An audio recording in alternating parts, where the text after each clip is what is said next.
ಎಲ್ಲರಿಗೂ ನಮಸ್ಕಾರ. ಚಿಂತಾಮಣಿ ತಾಲೂಕಿನ ಎಲ್ಲ ತಾಯಂದಿರಲ್ಲಿ ಒಂದು ಮನವಿ.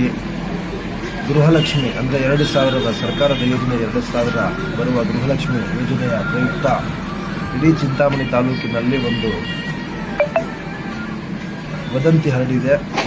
ತಮಗೆ ಮತ್ತೊಮ್ಮೆ ಸಾರಿ ಗೃಹಲಕ್ಷ್ಮಿ ಇಲಾಖೆ CDP ಆಫೀಸ್ ಅವರು ration card, Aadhaar card, voter ID ಇವೆಲ್ಲ ಕೇಳ್ತಾ ಇದೆ. ನಿಮಗೆ 2000 ಬದಲು 3000 ಅಥವಾ 5000 ಬರುತ್ತೆ ಅಂತ ಎಲ್ಲ ರಾಂಗ್ ಇನ್ಫಾರ್ಮೇಷನ್ ಹೋಗಿದೆ. ಆ ಒಂದು ಪ್ರಯುಕ್ತ ಎಲ್ಲ ಮಹಿಳೆಯರು, ಎಲ್ಲ ಮಾತೆಯರು ಎಲ್ಲರೂ ಜೆರಾಕ್ಸ್ ಅಂಗಡಿಗಳ ಹತ್ರ ಕ್ಯೂ ಅಲ್ಲಿ ಇದ್ದು ಇಲ್ಲಿ CDP ಆಫೀಸ್ ಹತ್ರ ತಂದು ಕೊಡ್ತಾ ಇದ್ದಾರೆ. ದಯವಿಟ್ಟು ಇದು ತಪ್ಪು ಮಾಹಿತಿ. ಇದು ಸರಿಯಾದ ಮಾಹಿತಿ ಏನಂದರೆ, ನಮ್ಮ ತಾಲೂಕಿನಲ್ಲಿ 5000 ಚಿಲ್ಲರೆ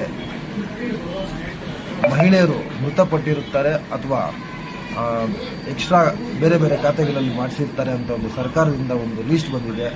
ಅವರಿಗೆ ಮಾತ್ರ CDP